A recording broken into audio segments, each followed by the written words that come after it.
Hai teman-teman, selamat datang di channel Sahabat Rasulullah Official.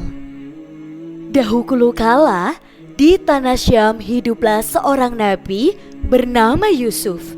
Yusuf adalah anak bungsu dari 11 bersaudara dan merupakan anak kesayangan dari ayahnya yaitu Yakub.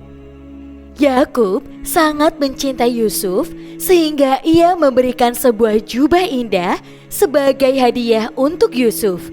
Namun, saudara-saudara Yusuf merasa iri dan cemburu pada Yusuf karena perlakuan khusus yang diterima dari ayah mereka.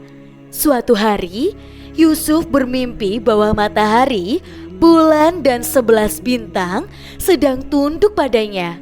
Ia bercerita tentang mimpinya pada saudara-saudaranya dan mereka menjadi semakin iri dan juga marah. Saudara-saudara Yusuf berencana untuk membunuhnya, tetapi kemudian memutuskan untuk membuangnya ke dalam sumur yang dalam. Mereka mengambil jubah Yusuf dan melemparkannya ke dalam sumur sebagai bukti bahwa Yusuf telah meninggal. Namun, Allah Maha Bijaksana dan Maha Mengetahui, Ia menyelamatkan Yusuf dari sumur dan mempertemukannya dengan sekelompok pedagang yang melewatinya. Pedagang tersebut membawa Yusuf ke sebuah mesir dan menjualnya sebagai budak kepada seorang pejabat tinggi yang bernama Aziz.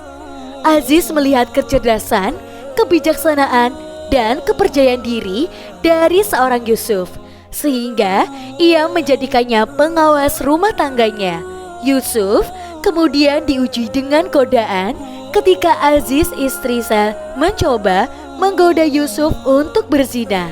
Namun, Yusuf tetap menjaga kesuciannya dan menolak godaan tersebut. Akhirnya, Yusuf dituduh berzina dan dipenjara. Di dalam penjara, Yusuf bertemu dengan dua tahanan lain yang bermimpi dan Yusuf memberikan tafsiran mimpi mereka. Ketika tafsiran Yusuf terbukti benar, Yusuf menjadi terkenal di antara para tahanan. Beberapa waktu kemudian, Raja Mesir bermimpi dan tidak bisa memahami artinya.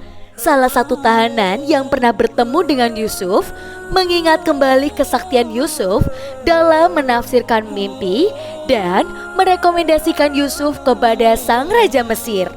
Yusuf kemudian memberikan tafsiran yang akurat tentang mimpi raja dan raja memberikan jabatan tertinggi di Mesir kepada Yusuf. Yusuf menjadi penasehat terdekat raja dan ia menggunakan kebijaksanaannya untuk mengatasi kelaparan besar yang sedang melanda Mesir. Saat kelaparan melanda daerah asal Yusuf, saudara-saudaranya datang ke Mesir untuk membeli makanan. Mereka tidak mengenali Yusuf yang sudah menjadi penguasa Mesir dan Yusuf memanfaatkan kesempatan ini untuk menguji kejujuran mereka dan memberikan pelajaran yang berharga. Setelah mereka mengaku kesalahan mereka dan mereka menyerasa menyesal, Yusuf memaafkan mereka dan menyatukan kembali keluarga mereka. Yusuf juga mendapatkan kesempatan untuk bertemu dengan ayahnya yaitu Yakub dan mereka saling berpelukan dalam air mata yang bahagia. Lalu keluarga Yusuf kemudian pindah ke Mesir dan hidup bahagia di sana. Yusuf menjadi salah satu pimpinan paling terhormat di Mesir dan ia diingat sebagai nabi yang bijaksana dan juga tegas. Kisah Nabi Yusuf mengajarkan kita tetap berpegang pada kejujuran dan juga integritas, bahkan di tengah godaan dan juga kesulitan. Semoga kisah Nabi Yusuf menjadi inspirasi bagi kita semua untuk menjadi lebih baik dalam hidup ini dan menjadi pribadi yang berbudi luhur dan juga mulia. Untuk teman-teman, jangan lupa untuk tinggalkan jejak kalian dengan cara like, komen, dan juga subscribe. Kalau begitu, kita ketemu di kisah selanjutnya. Sampai jumpa.